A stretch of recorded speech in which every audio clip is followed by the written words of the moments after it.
I'm doing fine. How are you? I'm great, thanks. You're going to have to help me out here. Do I introduce you as UFO Phil or Phil, or what would you like? Well, my birth name was Phil Hill, but now I am going by UFO Phil. It's just a nickname that stuck with me because I talk to the aliens that come from UFOs. Or no, we got to talk to this about this, because this is what you're known as. We hear you frequently on Coast to Coast as well, which we carry on overnights here. I want to talk to you about this. You claim that you talk to aliens. Oh, I don't just claim it. I mean, it's true. It's a fact. Okay, so how does this work? Well, the aliens can communicate with me in many different ways. They have implanted a chip in my brain, and they're able to telepathically talk to me that way if they're very far away. And if they happen to be in the vicinity, they will just shoot down to my house and visit me. What happens during a visit? Like, I mean, do you have to entertain them? Is it a situation where they come in and you just shoot the breeze? I don't know. Like, I mean, I've never spoken to an alien. Can you keep a secret? Sure. Well, there's good aliens and there's bad aliens, and depending on which one comes to visit, you'll have a completely different experience.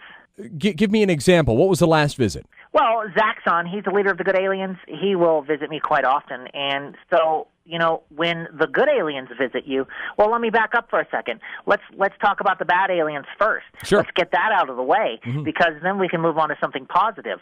So when the bad aliens take you, they will show up when you're asleep. They'll show up without announcing themselves, unexpectedly, and they will just take you, and you will wake up aboard their spacecraft, and you might be strapped down. They might be cutting you open, doing experiments on you. You know, they don't care if it's convenient or not. They'll just take you. But the good aliens, they ask for permission? Well, they will generally call ahead of time. You know, hi, Phil, it's Zaxxon. You know, we want to abduct you tonight. What are you doing around midnight? You see, and they will fit it in with your schedule. And then they'll show up. They'll usually sit down with you, maybe have a cup of tea, and then they will take you when you're ready. You know, they're a lot more conscientious about your feelings, and then they'll take you aboard their spacecraft, and they'll cut you open and do experiments on you.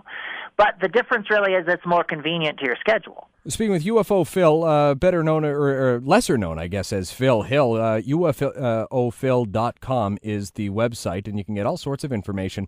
I'm just intrigued by this because you're the only person that I know that is so defiant whenever anybody says, we don't believe you. You say, I don't really care. This is what happens. Well, whether somebody will believe it or not, that doesn't change reality. You know what I mean? I run into a lot of skepticism, and a lot of people are skeptical about my contact with aliens. They don't believe that if I am in contact with aliens, that the aliens have chosen me to build this pyramid on top of Pikes Peak in the Rocky Mountains. Right. They're just skeptical about the whole thing. And I don't get angry. I don't get upset. I try and have some understanding, but it doesn't change the fact that it's real. I mean, I have proof.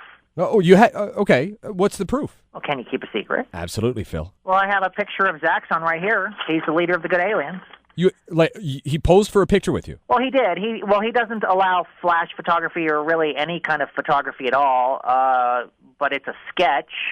And the other people who have met Zaxxon say that it's a very good likeness. It looks just like him.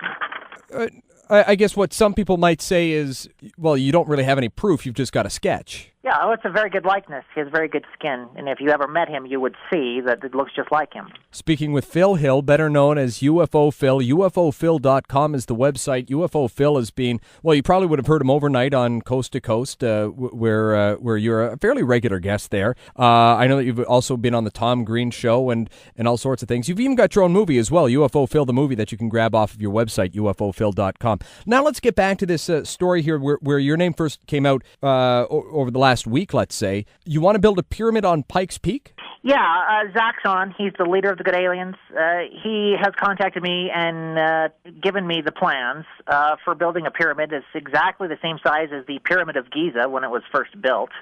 And he wants me to build this on top of Pikes Peak, which is also known as America's Mountain. And so how would you do that? He has instructed me to gather limestone and a little bit of granite, mostly limestone, carry it up the mountain, assemble it in the exact specifications here that he's given me on this piece of paper here. So you can see I have proof of that as well. It's in my own handwriting, but it's based on images that he projected into my mind. Okay. And it's going to be 480.6 feet tall. And once it's built, we can then use it to generate hydrogen fuel for the planet and for the aliens. How does that work? How do we use the pyramid to generate hydrogen fuel? Well, I don't know if you've ever seen any, if you've been to the Pyramid of Giza or seen drawings of the inner chambers, but there are these chutes that go down the sides into a queen's chamber and a king's chamber inside, and people think they were used to bury pharaohs.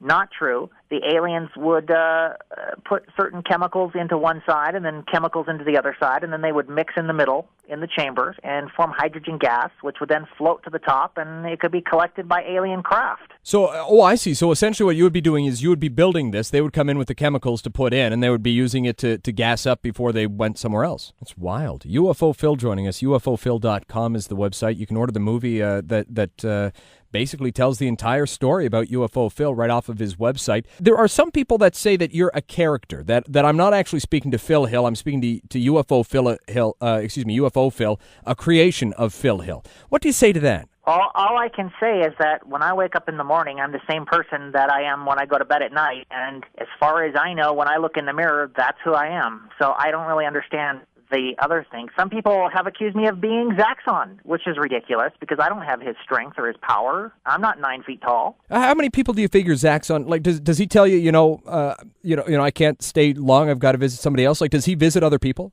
I think so.